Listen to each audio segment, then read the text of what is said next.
What will happen in the Sarasota, Venice, Englewood, Northport areas housing market in 2025? We're going to break down the data to show you what's happened, what's happening, and what we think will happen, and also what we're seeing on a local level. Let's get started. So one thing I think we should point out right away is we have been saying for a long time, about 3 to 4 years now, at least 3, yeah, that we thought that the market was going to correct or level, you know, like in a slow, gradual decline to kind of get it back to that historical norm. Well, I guess for you guys it would be this way. And that seems to be what's happening. Also, I think we should point out there has been a lot of YouTubers out there that have been predicting this big crash since 2020.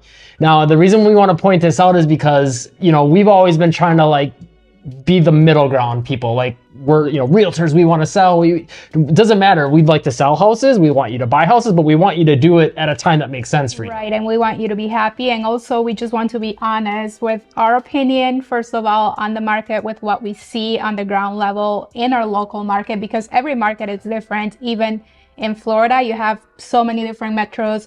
Every market's going to be different. So we like to talk about what we see on the ground level, if houses are selling or not, and allowing you to make that decision for yourself if it's a good time to buy or not. Yeah, and being informed on it. And the reason I wanted to bring up some of these other channels was because some of them have been calling for this big crash since 2020. And as you know, 2020, prices shot up basically through 2022. And so they were telling you not to buy then. And then prices shot up to here. Yeah. And now some of them are saying, oh no, in like St. Petersburg area or, you know, different parts of Florida, wait about 6 months to a year and prices are going to come down 25%. And that'll be a good time to buy. But they told you not to buy down here. And it just kind of makes me mad for those people because they sat on the sidelines and now he's telling them this is the deal. Yeah. That's a problem. So, and the reason too why we're talking about this is because a lot of our viewers unfortunately watch these other channels, and a lot of times when we meet you guys in person, like you bring it up and you're like, well, this person is saying, you know, that it's going to crash and I should wait. And unfortunately, some buyers did wait and ended up paying double because they were looking to move to Florida in 2022, 2023. So waiting and then buying at a higher price, or waiting and not buying at all. And now 2024, we're still higher than we were in 2019. Yeah, and I guess that's the really big thing is like some of these people promoting this little bit of a come down is not, this is the crash I've been talking about, this is the deal you've been waiting for, when it's really actually a lot more than if you, I'm not saying you should go rush out and buy now or you should have bought then. You should buy when it makes sense for you. And that's the big thing we want you to understand, and that you're making an informed decision instead of some of these channels that'll like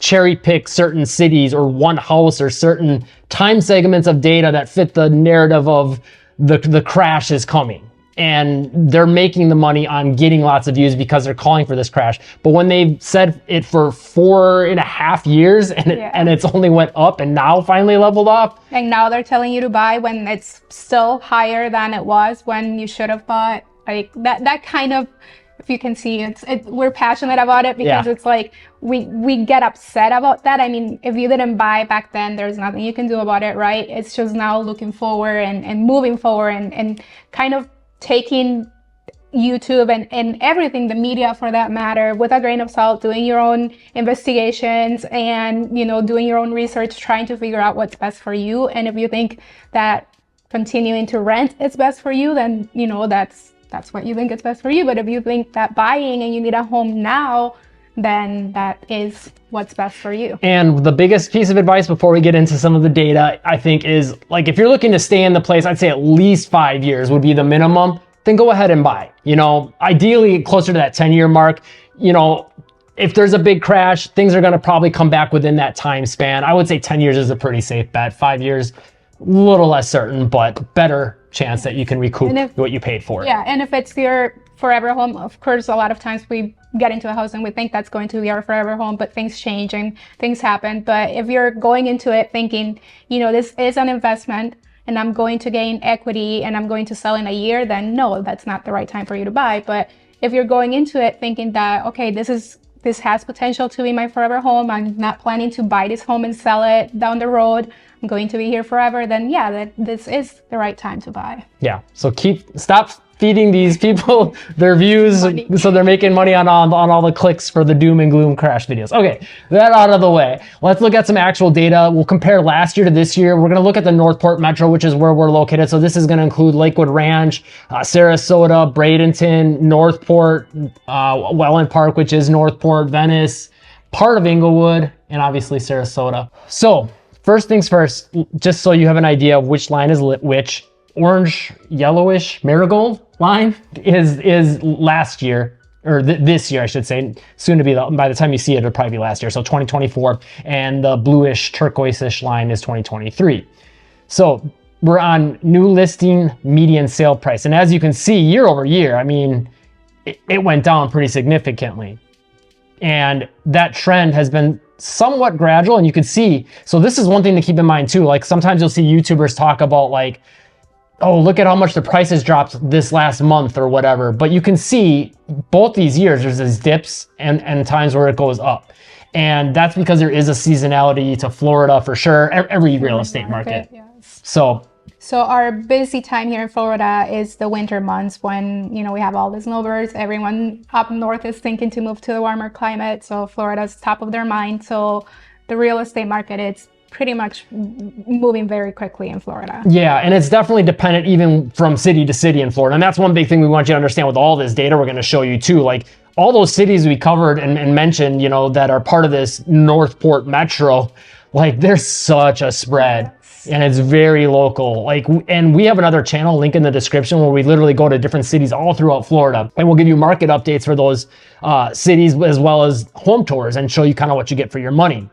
And man, there is a spread across the state. So, and even just this metro. City to city in the same metro. Yes. So that's the one thing to really understand for 2025 going forward is that, you got to look at the inventory levels and, like if you don't want to get into the weeds and all this stuff, just give us a call or text or email. If you're looking to move this area or the Orlando Metro, we do serve those areas. Call, text, or email our real estate team, 941-221-1897. Would help a lot of people move to the area. Would love to help you too. And if you're looking to move anywhere else that's not one of those areas, we'll have a link in the description anywhere in the United States. You can click that, answer a few questions, and that'll get you connected with a realtor that knows the area that you're looking for and is an expert in that area. And either getting hold of us or clicking that link does not cost you any extra, but does support the channel. So we keep making new videos like this. The median sale price for the Metro is down year over year, 9.7% at this point when we're filming it, 436,661. And we can tell you firsthand what areas are driving that price up, Haiti. Yeah, so Sarasota, Welland Park, Lakewood Ranch. There's a lot of new construction going on in Welland Park and Lakewood Ranch. So those areas are bringing that price up.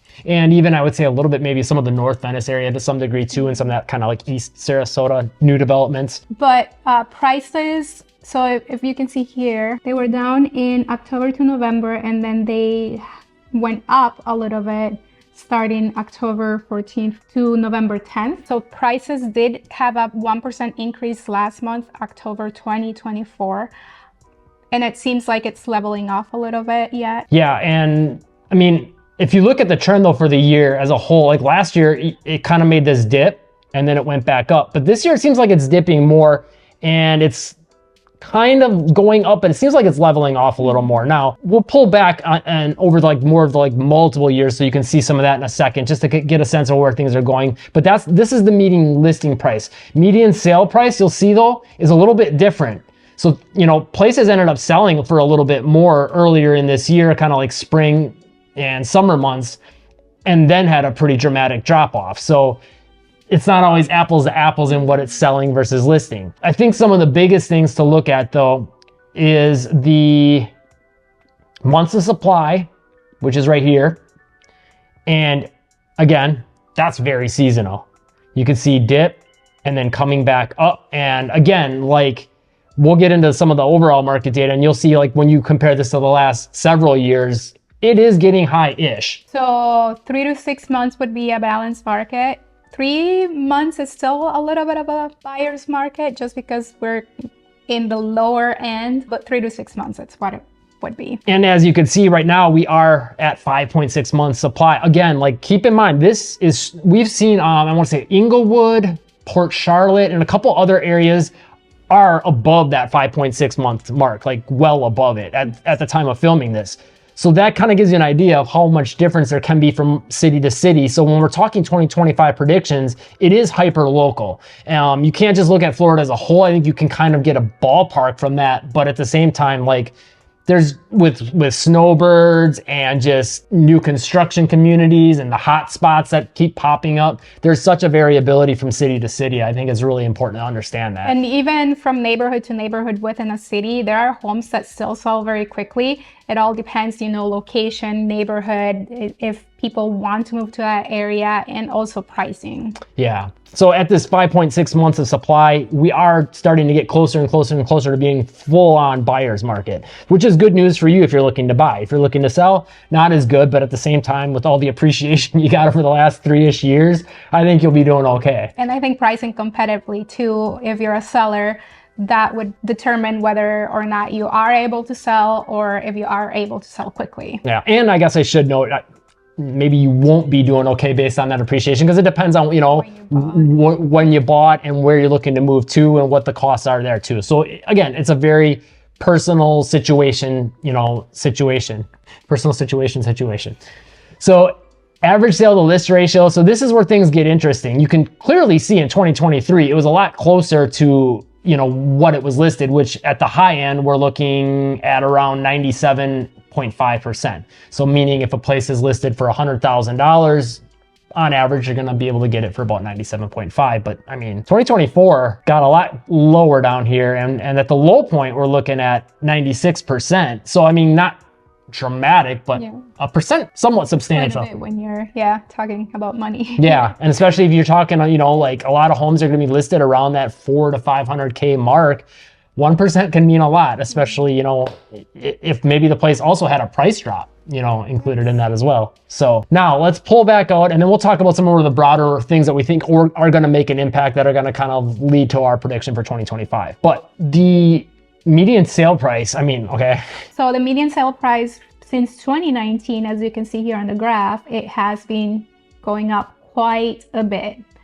At the highest point, we were at $490. Yeah. And at the high point in 2019, we were at $289,000. So quite a bit. Almost a doubling, not quite in that median sale price. If you just go a couple months later, it almost is then. Yeah, but at 270 to 490, that's almost double. Yeah, and yes, at one point properties were double. Like, we were keeping an eye on different properties, and it was crazy to see how much they had increased over the course of a year. That didn't last very long, but it's still coming down. It's still quite a bit. If you bought in 2019, you have quite a bit of equity. And it really depended on the house as well. Like we always say, the city, the market, the house itself, the neighborhood, all those things are going to make a difference. And I'm guaranteeing you there were homes that over doubled in their value and value according to the market, but also values maybe from what they bought it to what they sold it. There's been some houses and like condos and stuff in some cities I've seen where since 2008 it tripled. We're talking 2008 when it was at the worst, but still, it just shows you how much things can change. But as you can see though, it reached those peaks and it has a somewhat sharp drop, but it's been overall relatively flat since basically late 2022, November 2022, it kind of went straight across. But now we're seeing this dip and it looks like it's kind of hovering here for a while. And I think that's kind of an indicator of what we could be seeing in the next upcoming year. I think a little more flattening probably, and some slight decreases, I think, with that median sale price. We'll get into some of the factors of why, but the numbers are kind of bearing that out and showing it seems like, at this point. And as far as our months of supply, again, another big thing to look at, and then your average sale to list ratio. You can look, the months of supply, this is not quite at the worst of it in 2012. What was it, like 2008, 2009 was probably like the worst. The data doesn't go back that far as months of supply goes. Man, did it get low, but then man, did it come back up to some of those heights. But as you can see, not quite as high as 2019 yet. Exactly. So, and really 2019, that's when some people started calling for this crash, and that's probably partially why. And I think in 2019 too, a lot of people started calling for that crash because we were in a so different market. Like, no one knew what to expect. And as you can see, the inventory started building up in 2019, but not quite as high as 2012. And I mean, had some pretty good spikes. So I can see why some people are starting to think like, oh my gosh, maybe time to start putting the panic button on. But really, I mean, if you look at all these last years, as the market was steadily going up, it was hovering around this level. So I think until we start seeing things, getting above this peak here to that 7.3 months, we maybe got some wiggle room just before we start crying crash. I think there's some other things to talk about with that we'll get into, but as far as months of supply and the data goes at this point, it's not quite there. And then sale to list ratio, again, another big one to look at. You can see it kind of sits kind of where we had been up until, COVID and the craziness and all the bubble was created. Sitting at 96.2%, we were sitting around that for, 2015, 2016, 17, 18, 19, 20, and then things went bonkers in 2020. So realistically, historically, we're kind of sitting around where we have been. I guess it's historically, but for, the last decade or so, except with the exception, of course, of, when the market crashed last time. So until that really starts going down, I guess we'll see. But it does, again, if you look at this line, if you kind of were to draw a straight line through it, it does seem to be trending down, which would mean that there's more deals to be had and maybe even more deals to be had. One big factor going into 2025 in the housing market is going to be affordability. It really will depend, what people can afford, what kinds of wages we're seeing, if there's a lot of layoffs, unemployment rate, things like that. Yeah, the economy, I think, is going to be a big factor. And then also, you got to look at and consider the, just market as a whole too. You got a lot of people that are locked in at these low rate, some people at 2.5%, and then going and buying a home at the same, let's say, same price, which, same price home is going to be, one, much smaller, and then two, you're going to be paying a much higher interest rate, as what is it right now, like 7 point something percent. And so now you've more than doubled your interest rate. So that's, smaller home is going to cost you more, but there's all these factors, again, like that's going to be very personal, where you're moving from. If you're maybe moving from California or New York City or Chicago or something like that, then depending on the city in Florida, it might be cheaper. So, those things I think are all going to be factors that are going to play into what we see with prices here. And then like Haiti said, the wages too, it's becoming a little bit less sustainable, I think, to see, keep seeing prices even stay where they are. And that, I don't think, is just for Florida. I think that's everywhere. So that's definitely going to give some downward pressure on the pricing for sure. So I did the math, and for a first-time home buyer, if you are looking to purchase a home, with minimum down payment, say 3 to 5% down payment, you have to be able to afford a $300,000 home, you have to make at least $80,000. And that's quite a bit, all things considered. $80,000 in Florida, it's a pretty high paying job, you could say. I know in other parts of the country, $80,000, it's kind of like entry level, but in Florida, our wages are a little bit lower, and that's because of the kinds of jobs that we have. But $80,000 to be able to afford a $300,000 home. And I think one other thing to consider with that too is that's for a first-time home buyer.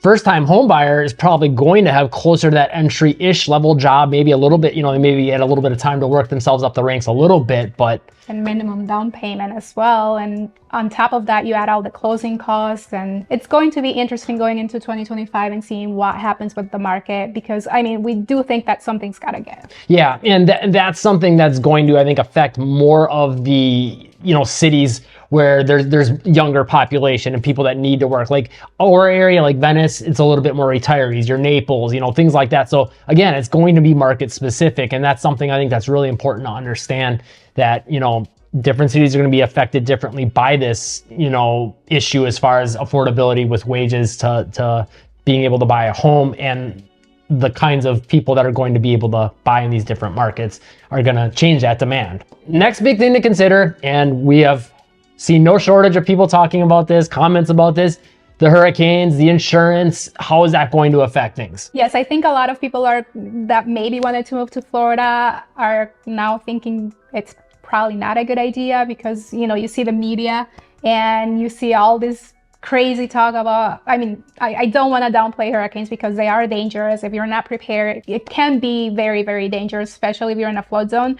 But the media always shows the worst of it, like the areas where the water, comes into the homes and destroys basically the homes and levels some houses and businesses. So that's what they're showing, but they're not showing the inland parts of Florida or even like Venice. Our downtown area, it's very, very close to the beach. The water in previous hurricanes didn't get all the way to the downtown area. So for people that are even outside of the downtown area, we didn't see any water, but the media is going to show whatever's closest to the beach. So of course, like if you're buying near the beach, you should be aware that that could be dangerous, and that if a hurricane does come and you're not prepared, it could be very dangerous. And also because of that, flood insurance is going to be a lot higher when you're closer to the beach compared to if you're more inland. So natural disasters might play an impact on Florida markets, on our local market, and it'll be interesting to see if, for some people, hurricanes, they're okay, they're fine, and they're like, I've always dreamed of moving to Florida. We are going to move to Florida, and just be prepared the way as best as you can. But for some people, it might be, they were thinking about moving to Florida, or they moved to Florida and now they're thinking about moving back or moving to a different state. So that will determine too if we see more demand or about equal demand to inventory. Definitely some of the media and the coverage and things like that, and just maybe people's perception of Florida I think you're going to see two changes. One, maybe a little bit less demand because of that, but also a little less demand closer to the coasts. And maybe, now people prefer something like an Orlando, a Gainesville, an Ocala, something along those lines. I want to be a little more inland, or even maybe a little bit, just a little more inland than Northport, like an Arcadia or something like that. So I think those are all factors to consider, again, on a local level, how you're going to see it change, but also the state as a whole. I think definitely a factor that will drive demand down. And then also, like Haiti said, more people needing to get flood insurance, or just saying, okay, I want flood insurance and I'm going to have to budget that in.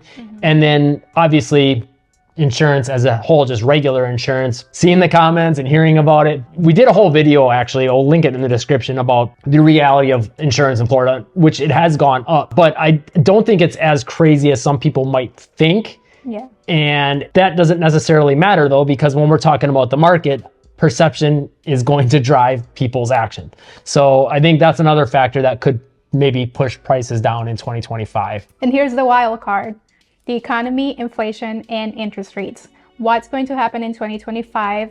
We're going to have a new president sitting in, and again, that's perspective. Some people think the economy is going to be great. Some people think that inflation is going to go up. So that will have a big impact, I think, on the real estate market, not just in Florida, but in the whole country. Yeah, and I think one big thing to consider with that specifically to real estate, obviously, like if inflation's a problem, that's going to affect things. Obviously, if the stock market's not good and maybe, it crashes and then there's joblessness, that's going to affect things. Maybe the economy does great, that's going to affect things. But I think the biggest one, at least the most quickly that'll affect things, will be interest rates. And so Trump historically has wanted to push interest rates down, which the Fed has already said that they are planning on, gradually, very gradually bringing those interest rates down. And we've always said that if interest rates come down, we think we're going to see that demand come back up. I think that's changed a little bit with the natural disasters and stuff that we've seen in the state the last few years. I don't think it's going to drive that. And we never thought it was going to drive like pandemic levels of demand here, but we did think we would see demand go back up. But with some of those more recent events, I think that has changed a little bit. Inflation and people having a little bit harder time getting by, that's changed things a bit. So now I think if interest rates come down, demand comes back up, but not as much. Not crazy. Yeah. So I think that's one of the bigger wild cards though to consider, is if it comes down, what kind of demand do we really start seeing again? I think because a lot of people are also going to look at the thing we talked about before, is if I'm locked in at 2.5%, man, it's going to be really hard to give that up. Like I'm going to really need to move to do it, I think. Yeah. Unless you're downsizing, or if you're in a situation where you can't afford your house, because even though you're at 2%, but taxes keep going up, insurance keeps going up. So if you're in that situation where your interest rate is low, but you still can't make those payments, or maybe you lost your job and you can't, make those payments instead of losing your home, you're going to look at selling, cashing in on the equity, and maybe downsizing. Yeah, and I think then before we give you our final predictions, the last two things will kind of put these together. We didn't talk really about property taxes, but I think one thing that goes with that and the insurance and all those things is just the perception of affordability in Florida is now gone. Yeah. You know, it used to be this place like, hey, you know, I like warm weather, I like beaches, I like, maybe you like Disney, whatever it is, you know. And a lot of people looked at Florida as like, okay, a place you could get a cheap second home, or maybe, you know what, wages are, you know, good enough at the time, you know, like 5, 6, 7, 8 years ago to get by and move down here, you know, because the houses were really affordable. Now the houses cost more. There's higher insurance costs. There's maybe some more negative perceptions with the recent hurricanes. And you've also got, you know, insurance going up. So a lot of what people perceive of Florida is much different now, and that's all you hear now. It's crazy how things have changed in just 3 years. It was like the spot to be. You got to go while you can. Interest rates were like, people were just flocking to Florida. It was insane. And now it's kind of like every time you hear people talking about Florida, it seems like there's like this negative connotation with it, and it's just like, yes, some of those things have gone up. I think the biggest one though is that's really driving the unaffordability is interest rates and just the home prices being a lot higher. I mean, yes, insurance has went up and property taxes, and it's, you know, if you were just squeaking by, for those people, yeah, that's a big problem. But I think for the average person that's looking to move down, I don't think that's like a make or break thing. It's when you add it on top of the interest and the home prices that, you know, that's changed. But that makes a huge difference on your payment, yes. Yeah, so not just the perception I think has changed, but the actual affordability. But the perception of Florida as being this, oh, I can just go get a place in Florida. It's not like oh, why not? I got some money to throw around place anymore. It's like, I'm gonna want to move there. That'll probably be my only house, unless you've got a lot of money. Or if you're an investor or something like that. Yeah. So prediction. My prediction is I do think prices are going to continue to go down. We are going to see more price cuts coming in 2025. I think sellers are going to price their properties a little more competitively though, so we might not see as many price cuts, but we might still see a few here and there. Also, I do think the demand to move to Florida is not going to be as high as it was in 2024. Not that 2024 was high, but we still saw a lot of people, moving to the area. I do think it's going to affect to some level people that, lost their homes in the past hurricanes. I think those people might want to move out of Florida because they might just say, I'm done. I don't want to do this again. But I've heard a lot of people that did lose their homes. They're, just eager to rebuild and keep their homes because they love Florida so much. My prediction, so I think you're still going to see a fair amount of demand, but it's going to be less. I think you're going to have some people that moved here that in the, COVID pandemic and the pandemonium of that, like, okay, maybe this doesn't mean want to move out. And then the hurricanes, the interest, all those things I think is going to, decrease the demand and also get some people wanting to move out. But overall, I think we'll still see overall a very positive net migration like we always do.